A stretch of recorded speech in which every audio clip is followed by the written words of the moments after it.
హల్లెలూయా. మీకు ఎట్లుంది తెలియదు కానీ నాకైతే రోజు జ్వరం వస్తుంది. సరిగ్గా పెట్టేస్తాం.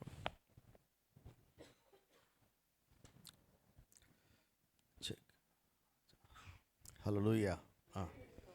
పరిశుద్ధ గ్రంథంలోంచి కొరింథీయులకు రాసిన 2వ పత్రిక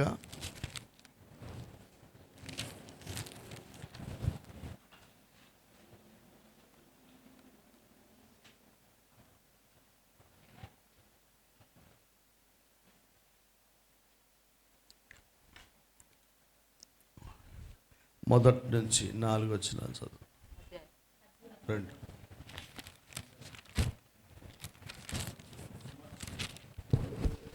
మరియు నేను దుఃఖముతో మీ యొద్దకు తిరిగి రానని నా మట్టుకు నేను నిశ్చయించుకొంటిని. నేను మిమ్మును దుఃఖపరచునెడల నా చేత దుఃఖపరచినవాడు తప్ప మరి ఎవడు నన్ను సంతోషపరచును?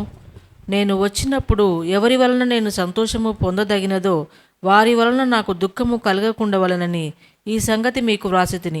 మరియు నా సంతోషము మీ అందరి సంతోషమే అని మీ అందరి యందు నమ్మకము కలిగి ఇలాగు వ్రాసితిని.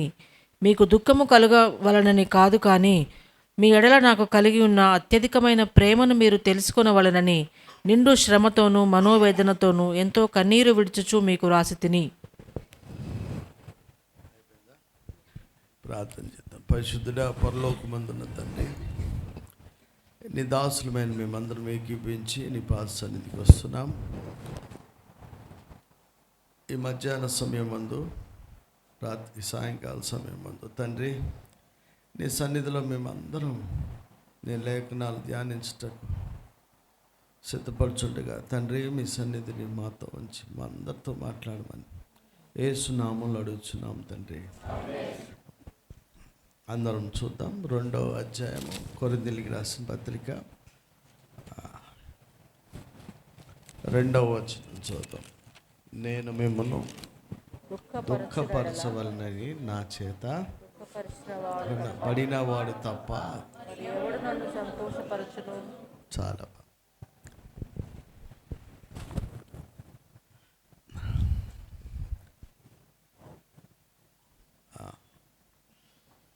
నా చేత దుఃఖపరచబడిన నా వాడు తప్ప మరి ఎవడు నన్ను. మీరు బైబిల్లో చూస్తున్న కొద్దీ కొన్ని విషయాలు మీకు అర్థం అవ్వాలి. కొన్ని ప్రారంభంలో అర్థం కానీ వయసుతో పాటు కొన్ని అర్థం అవుతూ ఉంటాయి. అలాగనే అందులో ప్రాముఖ్యమైనది ఏంటంటే తల్లిదండ్రుల ప్రేమ అనేది చిన్నప్పుడు అర్థం కాదు, కానీ పెద్దప్పుడు అర్థం అవుతుంది. అలాగే బైబిల్ చదువుతూ ఉండగా మీకు అర్థం కాని దేవుని ప్రేమ కొన్ని రోజుల తర్వాత దేవుని ప్రేమ బాగా అర్థమవుతుంది. అలాగనే సంఘానికి వస్తా పోతూ ఉంటే అర్థం కాని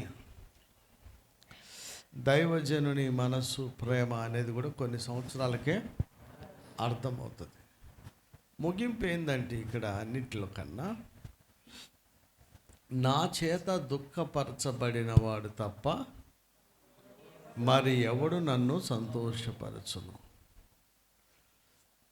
దుఃఖం ఎందుకు వస్తుంది అంటే ఎవరికైనా అమ్మా ఒక్కొక్కరికి కొంతమందికి లిమిట్స్ పెడితే బాధ అవుతుంది, కొంతమందికి కరెక్షన్ చేస్తే బాధ అవుద్ది, కొంతమందికి ప్రోత్సహిస్తే బాధ అవుద్ది. ఎందుకంటే వాళ్ళు సోమరోలు కాబట్టి. నువ్వు చేయగలవు అంటే నేనేం చేయగలను, నన్ను జాబపడుతున్నావు అంటాడు. వాళ్ళకు కూడా బాధే. ఎందుకంటే ముడుచుకొని పండుకుందాం చేయమన్నప్పుడు బాధే అవుతుంది. సో 3 రకాల బాధలు. నెంబర్ 1 ఏంటబ్బా, లిమిట్ పెడితే ఎవరికైనా ఇది గీత అంటే చాలు. ఫస్ట్ బాధ నుంచి క్లైమాక్స్ ఏంటి తెలుసా? బాధ ఏదో ఒక అంశం తీసుకున్నాం, బాధ కోపం ద్వేషంగా మారుతుంది. బాధ అవుతుంది, కోపం అవుతుంది, ద్వేషంగా. అది ఇష్యూ ఏదన్నా కానివ్వండి, స్టార్టింగ్ అక్కడి నుంచి స్టార్ట్ అవుతాయి. సో అందుకనే బైబిల్లో మనం తెలుసుకున్న మాట, ఎవరికి ఏం బాధ అయినా, ఎవడు కోపం వచ్చినా సూర్యుడు అస్తమించే వరకు మనకి ఉండకూడదు.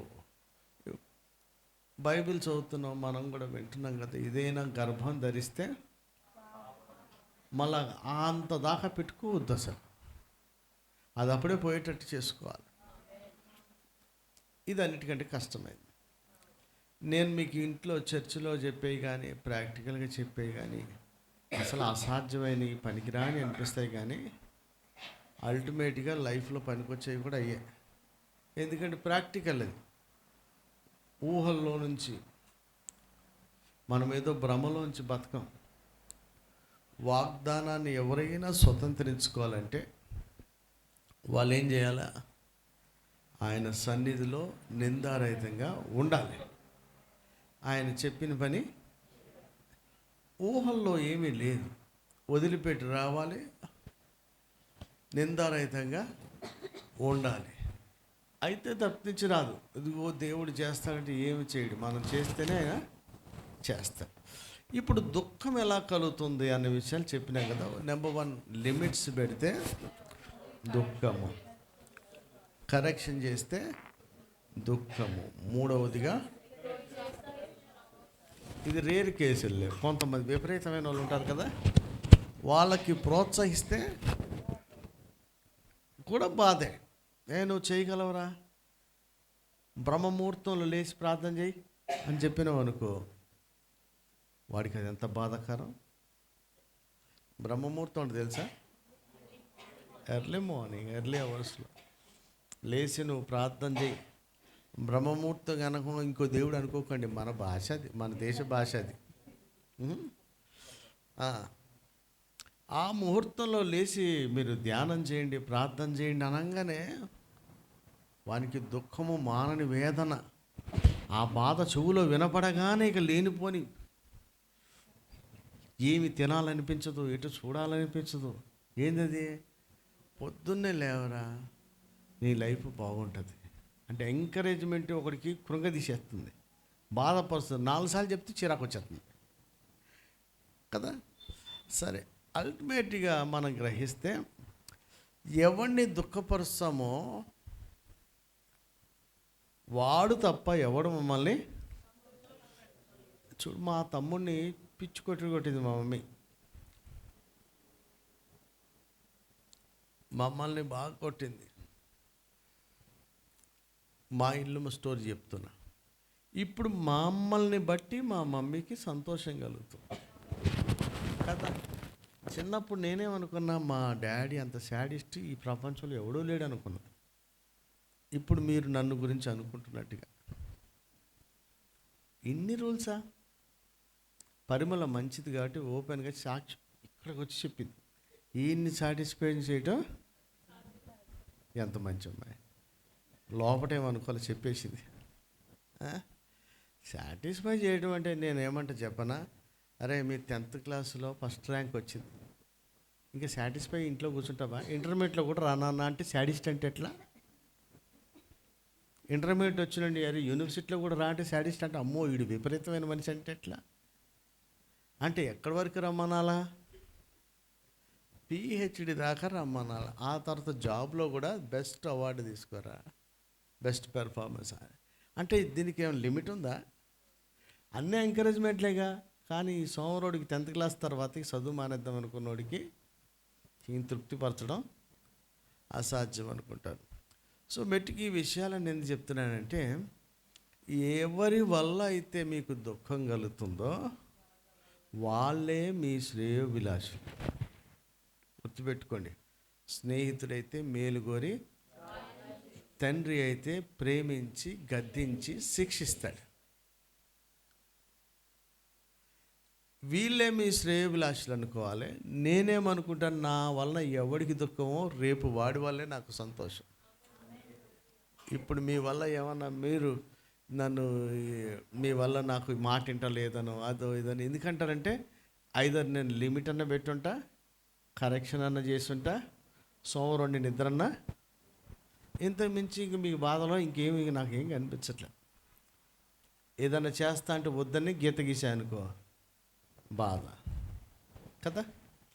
రెండవదిగా ఏదైనా చెప్పినామనుకో, ఇది తప్పు చెప్పినావంటే బాధ, ఈ పని తప్పు చేసినావు అంటే బాధ.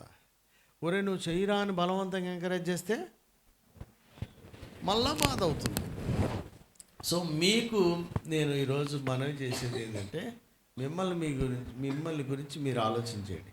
మీ బాధలకి లిమిట్స్ కారణమవుతున్నాయా, కరెక్షన్ కారణమవుతుందా, ఎంకరేజ్మెంట్ కారణమవుతుందా?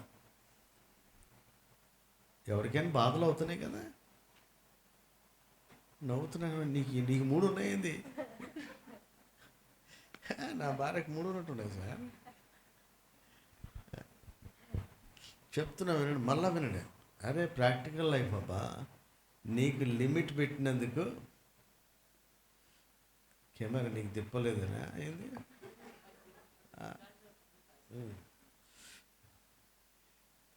వినండి, ప్రాక్టికల్ లైఫ్లో ఎవరికైనా దుఃఖం అవుతుంటే లిమిట్స్ వలన, అరే బండికి కూడా స్పీడ్ లిమిట్ పెడతారు. ఎందుకని మనం సాగకూడదని, మన థ్రిల్ పోవాలని కాదు వాడు పెట్టేది. అవునా కాదా? స్పీడ్ లిమిట్ ఎందుకు? దానికి ఉంది నువ్వు చచ్చిపోతావని. లిమిట్ పెట్టినోడు బండిని కంపెనీ వాడిని తిట్టుకుంటే ఎట్లా? పిల్లలకు తల్లిదండ్రులు కొన్ని లిమిట్స్ పెడతారు. ఎందుకని? వారి భవిష్యత్తు బాగుండాలని. ఇప్పుడు నేను మీకు చెప్తున్నది ఏంటంటే, మీకు బాధ లిమిట్ వల్ల వస్తుందా, కరెక్షన్ వల్ల వస్తుందా, ఎంకరేజ్మెంట్ వల్ల వస్తుందా? నాకు చెప్పొద్దు సార్, ఎవరి కాలే. మళ్ళా ఎన్నిసార్లు మరి నా బిడ్డ అంటే చెప్పిందే చెప్తావు, నువ్వు నీకేం రాదని. పర్వాలేదు, మళ్ళా చెప్తున్నాను వినండి అబ్బా. మీకు బాధ లిమిట్స్ పెడుతుంటే వస్తుందా, కరెక్షన్ చేస్తుంటే వస్తుందా, ఎంకరేజ్ చేస్తుంటే వస్తుందా? ఎంకరేజ్మెంట్ ఎట్టుండే? ఇప్పుడు అలగనోడి పేర్లు చెప్తా కదా, పేర్లు చెప్పొద్దు అంటారు కానీ చెప్పక తప్పదు. ఎందుకంటే పుట్టుకతో వచ్చిన ముద్దలు చచ్చేదాకా ఇక నాకు ఈ పేరు చెప్పకుండా వెనక చెప్పడం అనేది రాదు, వెనక అది వస్తూనే ఉంటుంది. ఇప్పుడు జాషువా ఉన్నాడు అనుకో, వాడికి ఒకటే చెప్పా, ఆయనకి అది పట్టించుకోవడానికి. పట్టించుకున్నావా? ఇట్టిట్టంటే మీటర్ పప్పు రుబ్బినట్టు ఏంది నన్ను రుబ్బేస్తున్నావా? ఇది వేసుకుంటాడు. నేనేం చెప్పిన అంటే, ఒరే నీకు అన్నీ బాగానే, నీ నోరు బాగాలేదు అని చెప్పిన. ఎక్కువ మాట్లాడడం అంటే ఏంటంటే, రోజుకు 1 గంట మాట్లాడాలంటాం కాదు, ఆ సందర్భానికి మించి ఒక్క మాట కూడా మాట్లాడకూడదు. ఎక్కువ మాట్లాడడం అంటే ఏంటంటే, ఎదుటి వ్యక్తితోని మన పరిధి ఎంతో తెలుసుకొని మాట్లాడటం. 2, సందర్భానికి మించి మాట్లాడద్దు. ఎదుటి వ్యక్తి స్థాయిని బట్టి కూడా మనం మాటను మాట్లాడటం. ఈ 2 జాషువాకు తెలుస్తలేదు. వాళ్ళు ఎలాంటి దురాశలు ఏమి నేను చూడలే. ఈ 2-3 ఏళ్ళ నుంచి కూడా చూసింది ఏంటంటే ఇదే చూసాను. ఇప్పుడు వాడికి ఏం చెప్తున్నా, నేను లిమిట్ పెట్టలేదు. నేనేం చేసిన, కరెక్షన్ పెట్టిన. లిమిట్ ఎవరికి పెట్టాను? ఎవరికన్నా పిలిచి ఇది దాటి మీరు పోవద్దు అన్నప్పుడు ఏమవుతుంది? లిమిట్. వాడికి ఏమనిపిస్తుంది?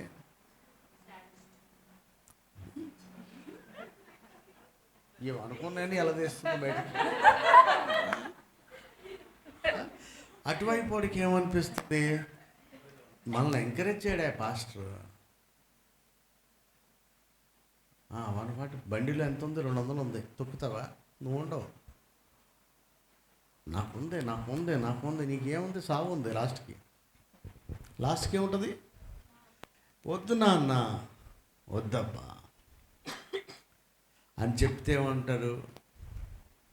అక్కడేమో కరెక్షను, ఇక్కడేమో లిమిట్. ఎందుకంటే మనం సావకుండా. కరెక్షన్ ఎందుకంటే మనకి శత్రువులు పెరగకుండా, మనము హద్దు మీరకుండా, మనమే పరిపక్వత చెందుతాం. అలాగే ఎంకరేజ్మెంట్ దేనికి? అయ్యో, నేను ఒకటి చెప్పనా? ఎంకరేజ్మెంట్ నేను చేసింది ఎవరికంటే భరత్ చంద్ర. ఆ నిద్రపోతుండా కళ్ళజోడు తీసాడా? సూత్రం. ఎంకరేజ్మెంట్ ఏం చేశాడంటే, ఒరే టపాసులకి 10,000కి తగలేస్తావేంద్రా, మీ వంశం పీసు వంశం ఎవరికేం పెట్టి సావలేదు, ఎవరికెప్పుడు బట్టలు కొనలేదు. వినండి అబ్బా, ఏంద్రా నువ్వు టపాసులకి 10,000 పెట్టావు, ఇంతమంది నార్త్ వాళ్ళు వస్తున్నారు, వాళ్ళకి ఏమైనా చేయరా అంటే ఈడు వాళ్ళ నాన్నకేం చెప్పిండో తెలియదు కానీ 2,000 వేయించుకొని అందరికీ అప్పటికప్పుడు లడ్లు బూందులు తయారు చేసి అందరికి పంచాడు. ఎంకరేజ్మెంట్. పనికి మానాడు, దొన్నపోతాడు. అవతారం చూడు ఎట్టుందో, తాటాకి బాంబు మొహం వాడ, చిచ్చుబుడ్డి మొహం వాడ అని ఆయన తిట్టుకుంటూ పోయినా అనుకో, అదేమి ఎంకరేజ్. తగలేసాడని అట్లా తిట్టొచ్చు, కానీ నేను అట్లా తిట్టలే. ఇదేందా దీనికి ఎంత తగలేస్తున్నావు, అది కూడా కొంచెం చెయ్యి నాయన. భర్తకి ఏమి రాదు, ఫేమస్ డైలాగ్. ఎక్కడిది? గుంటూరుకి. భర్తకి ఏమి రాదు అంటున్నారా.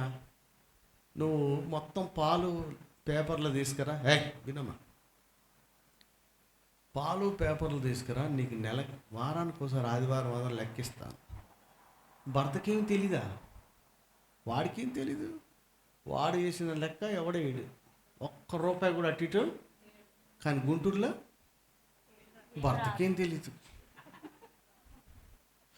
భర్తకేం తెలుసు అంటే కిలో చికెన్ తినడం ఉంటే తెలుసు అని గుంటూరు వాళ్ళు అంటారు. ఒరే ఏమో తెలివి తక్కువ వాళ్ళారా, వాడికి లెక్కలు వేయటం వచ్చు, ఏదైనా పని చెప్తే చేయటం కూడా వచ్చు, వాడి తిడితే అర్థం చేసుకొని మాటం వచ్చు. ఏంద్రా రపరపలాడించి అందరికంటే ఎక్కువ తినేస్తున్నావు, ఎంతమంది పని చేస్తూ నీకు ఏమి లేదా అంటే 3 రోజులు అదే పనికి ఆలోచించి 4వ రోజు నుంచి ఈ రోజు వరకు కూడా సొంతంగా పనిచేస్తున్నాడు. భర్తకేం తెలియదు అంటే ఏంటి? భర్తకేం తెలియదు అంటే ఏంటి? ఒరే భరత్గా, నువ్వేం చేస్తున్నావు తెలియదు కానీ నీకు టెక్స్ట్ బుక్ పట్టుకొని ఆ బళ్ళో ఏం చెప్తుండో, మీ తాత చిట్టి ఏమి ఇచ్చాడో నాకు తెలియదు, నువ్వు ఎట్ట పాస్ అయ్యావో నాకు తెలియదు. ఇప్పుడు తాత రాడు ఇక్కడికి. తాత పేరు చెప్తే కరెంట్ పోవాలని కోరుకుంటుంది. అరే చిట్టి సార్ నువ్వు చదవరా అని చెప్తే, మీరు ఇప్పుడు చూసాడా, నేను కెమెరాలను చూస్తామా, వాడొక్కడ చర్చిలో కూర్చొని ఈ టీపా వేసుకొని పెట్టి నా చదువుతూ ఉంటాడు. అరే ఎంకరేజ్మెంట్ చేస్తే సోమరోడికేమో బాధ, కొంచెం బుద్ధి జ్ఞానం ఉన్నోడు దాన్ని పట్టుకొని వాడు ఎత్తలేని ఎత్తైన కొండకు కూడా ఎక్కగలుగుతాడు కదా.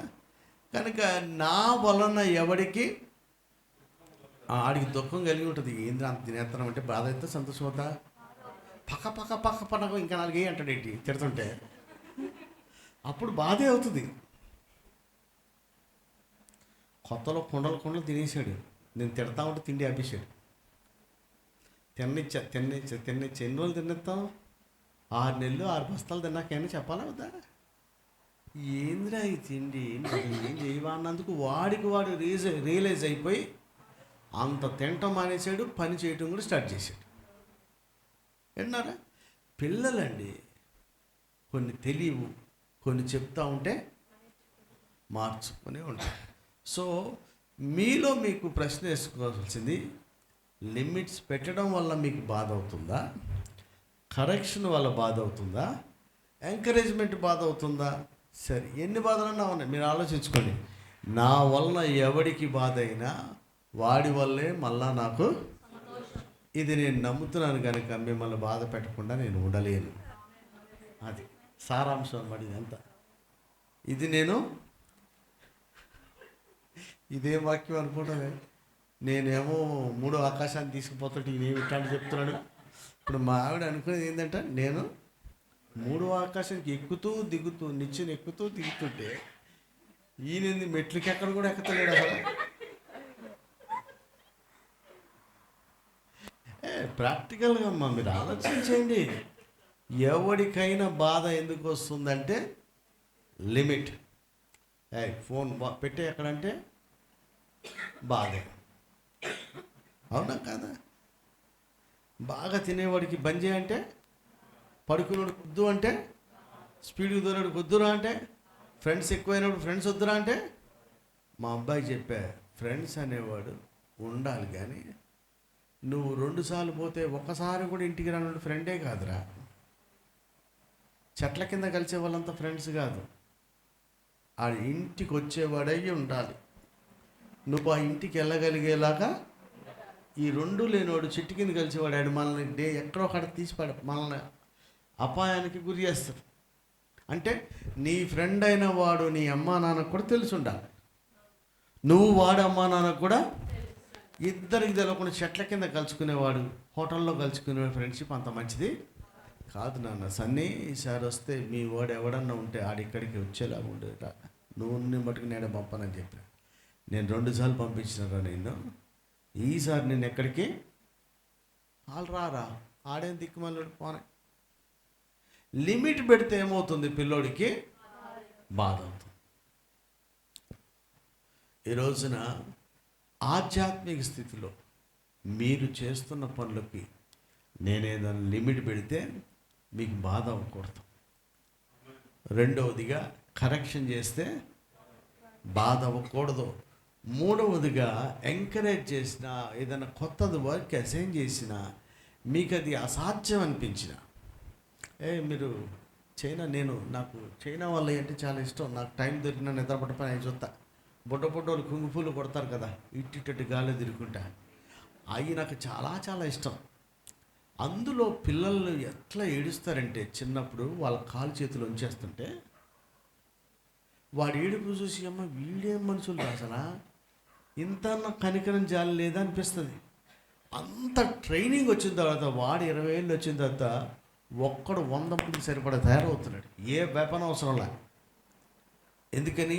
అంత ట్రైనింగ్లోంచి బయటికి వచ్చాడు. వాడికి ఆ దుఃఖమే రేపు పొద్దున గురువు గారికి అది సంతోషాన్ని కలిగించింది.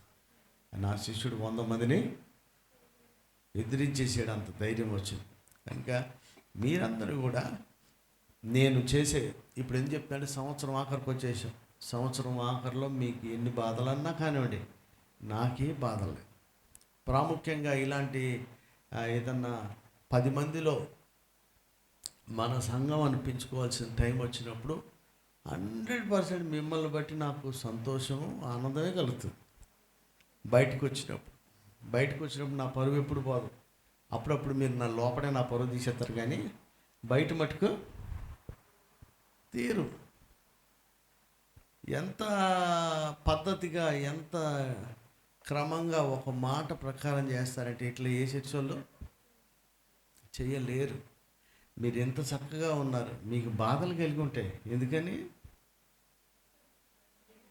లిమిట్ కానీ, ఇంకోటి కరెక్షన్ కానీ, ఇంకోటి నువ్వు చేయగలవురా అని చలికాలంలో 5 గంటలు డ్యూటీ వేసావనుకో, నేనేం చేయగలను, నా సావుకు వచ్చింది అనుకున్నావు అనుకో, పర్వాలా. నీ సావే రేపు అదొక అలవాటు అయిందనుకో, నీ జీవితం ఎంతో బాగుంటుంది. కనుక ఇలాగ మీరు ఏమేమి అనుకొని బాధపడ్డారో కానీ, మీరు మటుకు చక్కగా 10 మందిలో, నల్గొండ పట్టణంలోనూ ఆ సేవకుల మధ్యలో కానీ, బయట నుంచి వచ్చే వాళ్ళ మధ్యలో కానీ ఎంత కూడా రిమార్క్ లేకుండా చేసినందుకు నాకు చాలా సంతోషం అనిపించింది. హల్లెలూయా. లేదా నేను 11 గంటలకి రావటం ఏంటి, నేను మొన్న 2 days పోలేదు, ఇప్పుడు ముందెళ్ళి జనం తక్కువ వచ్చారు అనేది అన్నా లీస్ట్ బాధ నేను. ఎందుకంటే మనకు ఫస్ట్ నుంచి ఒకరిద్దరితోనే అలవాటు. ఇంకా నాకు 20-25 వస్తుంటే ఎంత తగ్గితే అంత సంతోషం అనిపిస్తుంది. ఎదవాళ్ళందరూ పోతున్నారు అనిపిస్తుంది, తప్పితే ఏం బాధ ఏమనిపిస్తలే. పనికిరానంతా తీసేస్తున్నాడు దేవుడు, మనోళ్ళని ఇస్తున్నాడని. ఇంకా ఇలాంటి దాంట్లో నేను గమనించేది ఏంటంటే, కొంతమంది ఎవరికైతే వర్క్ అసైన్ చేసామో వాళ్ళకి మిగతా వాళ్ళ మీద కోపం వచ్చేస్తుంటుంది.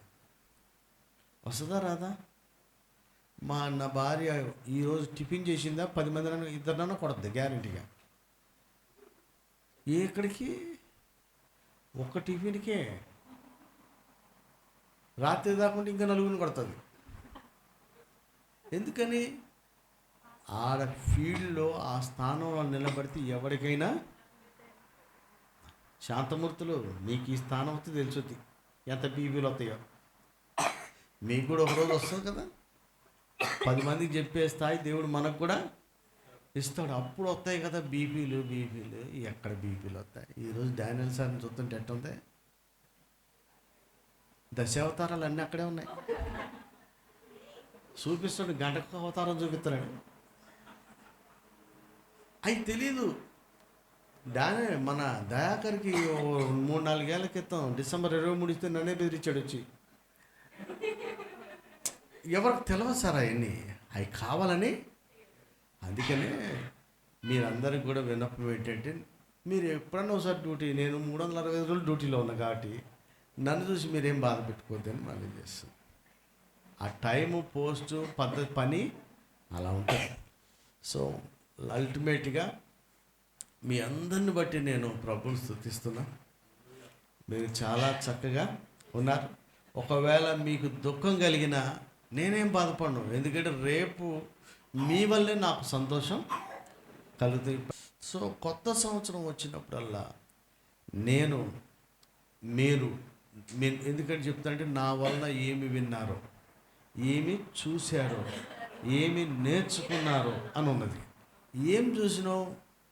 ఒకటి పేరేసిన, ఒకటి సహకారం కోరినా, వాళ్ళు సహకారాన్ని నిరాకరించిన, కనీసం మాట వరుసకు కూడా నిలబడకపోయినా, సహకారం అంటే ఏంది? మీకు తెలిసిన వాళ్ళని కొంచెం పిలిపించండి అన్నాం, డబ్బులేం అడగలేదుగా. సహకార నిరాకరణ ఎంతమంది ఉంటే అంతమంది, కనీసం వాళ్ళు కూడా రాదు. అయినా సరే ఎప్పుడు వాళ్ళ మీద కోపం పెట్టుకున్నారు. నేను ధైర్యంగా చెప్పగలను, నాకు భూమి మీద నేను మాట్లాడలేని వ్యక్తి అంటూ ఎవడు కూడా హత్తుకొని ఉండకూడదు. సహవాసం అనేది అందరితో ఉండద్దు, సహవాసం ఉండద్దు, హత్తుకొని వెళ్ళేది కొందరితోనే. సమాధానం మటుకు అందరితో ఉండాలి. మెట్టుకు ఒకవేళ నేను చెప్పే పనులలో ఈ సంవత్సరాంతంలో మీకేమన్నా బాధ అయినా, దుఃఖమైనా, నేను దాన్ని బట్టి నన్ను క్షమించండి అనే పొరపాటు మాటలో అనను. ఎందుకంటే మీకంటే ఒక ఎంత ఎక్కువగా నాకు జ్ఞానం ఇచ్చాడు దేవుడు. ఎందుకని ఇచ్చాడు కాబట్టి ఈ స్థానం ఇచ్చాడు. మీ పిల్లల కంటే మీకు ఎక్కువ జ్ఞానం ఇస్తాడు. ఎందుకంటే వాళ్ళని సరి చేయడానికి ఎవరికి ఏది అవసరం అదే ఇస్తాడు దేవుడు. కనుక మీకు ఒకవేళ బాధ అయినా, దుఃఖమైనా, మరి ఏదైనా సరే మిమ్మల్ని బట్టి నేను అయ్యో అన్నానని పొరపాటు, నన్ను అయ్యో అర్థం చేసుకోలేదు అనిపిస్తుంది. ఎందుకంటే ఈ లిమిట్ మీకోసమే. స్పీడ్ లిమిట్ ఎవరి కోసం? మీ ప్రాణం కాపాడడానికి. కరెక్షన్ ఎందుకు? నువ్వు ఇంకా మెరుగైన రీతిలో ఉండబడాలని. ఎంకరేజ్మెంట్ ఎందుకు? నువ్వు మట్టిలో కూర్చోతున్నా నాయన, నువ్వు సింహాసనం మీద ఉండాల్సినడు అని. ఇవన్నిటిలో ప్రయోజనం మీకు సంబంధించింది. ఒకవేళ అర్థం చేసుకోకపోతే దుఃఖపడినా, ఒకవేళ అర్థం చేసుకొని కఠినంగా ఉందని బాధపడుతూ ప్రాక్టీస్ చేసినా, మీ అందరిని బట్టి నేను స్తుతిస్తున్న ప్రభుని. ఎందుకంటే ఒక రోజు దినం వస్తుంది, ఎవరెవరైతే దుఃఖపడ్డారో వారి వల్లనే దయాకర్ బిడ్డ రావాలంటే వచ్చింది అమ్మాయి, అది ఎంత సంతోషం. సెలవులు పెట్టి వచ్చేయండి అన్న, ఎంత సంతోషంగా ఉంటుంది. అందరూ వస్తే నేను ఏ పని చేయకపోయినా చక్కగా అందరూ ఏ పని చేయమంటే ఆ పని చేశారు, అది ఎంత సంతోషంగా ఉంటుంది. బలి అర్పించుట కంటే సమయాలు యెహోవా దేన్ని బట్టి సంతోషిస్తాడు? అది ఎవరు సంతోషిస్తారు? నేను కాదు. బైబిల్లో సమూయేలు గ్రంథం మొదటి గ్రంథం, సమూయేలు మొదటి గ్రంథం 15వ అధ్యాయం 22.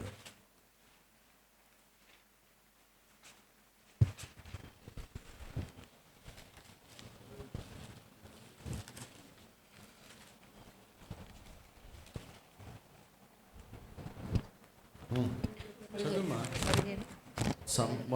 సమూయేలు మొదటి గ్రంథం 15వ అధ్యాయం 22వ వచనం.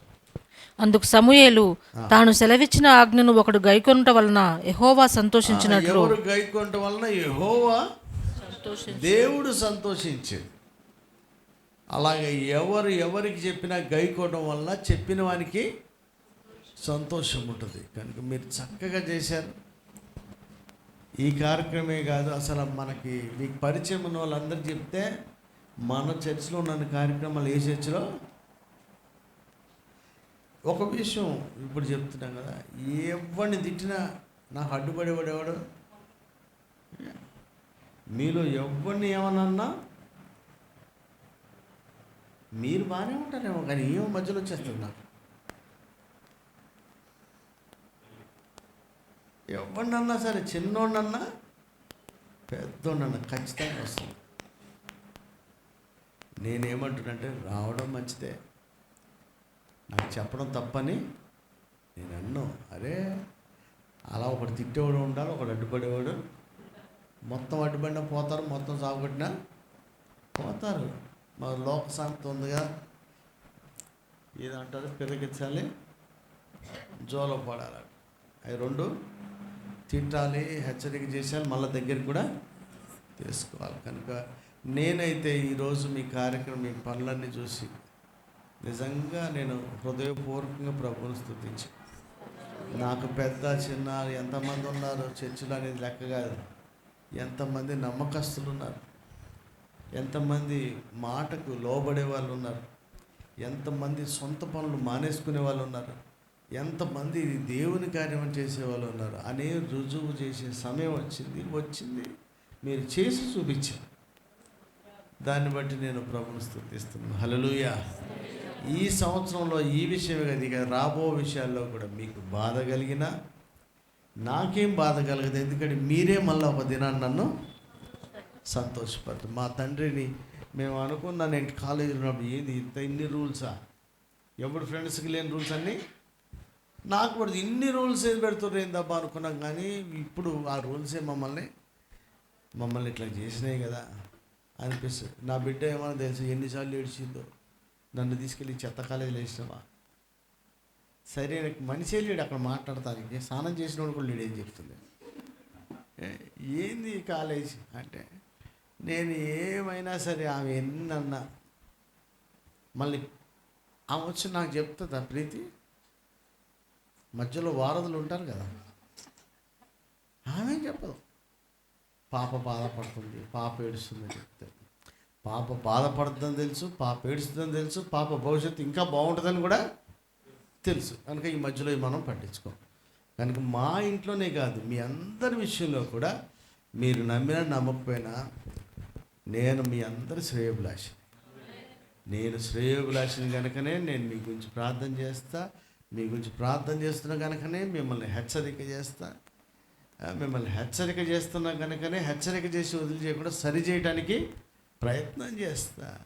మీకు హద్దులు కూడా నేనే పెడతా. ఎందుచేతనంటే మీరు ప్రమాదానికి లోనవ్వకూడదు. కనుక మీ అందరిని బట్టి మరొకసారి ఈ సంవత్సరం ఆఖరిలో నాకు ఎవడి వల్ల దుఃఖం లేదు. ఈ కార్యక్రమం వల్ల మరింతగా నా సంతోషం ఎక్కువైంది. మిమ్మల్ని బట్టి నేను స్తుతిస్తున్నా. కనుక మీకు ఏమన్నా బాధలైనా మీరు బాధలు పట్టించుకోకుండా అది మీ మేలు కొరికే, మీ క్షేమం కొరికే అని నమ్మి మీరు ప్రభువులో ముందుకు సాగాలని కోరుతున్నా. హల్లెలూయా. హెబ్రీ పత్రికలో ఒక మాట చెప్పి ముగిస్తారు, ఎవరికైనా నాకు ఎవడి వలనైనా దుఃఖం కలిగితే మీకు, మరి నాకు ఇంతమంది వల్ల సంతోషం కలిగితే మీకు ఎంత మంచిది. కానీ ఇదే సంతోషం, ఇదే ఆనందం మన దినములన్నిట్లో ఉండునట్లుగా మనం ప్రార్థన చేద్దాం. దేవుడి మాటలు దీవించుగాక. ఆమేన్.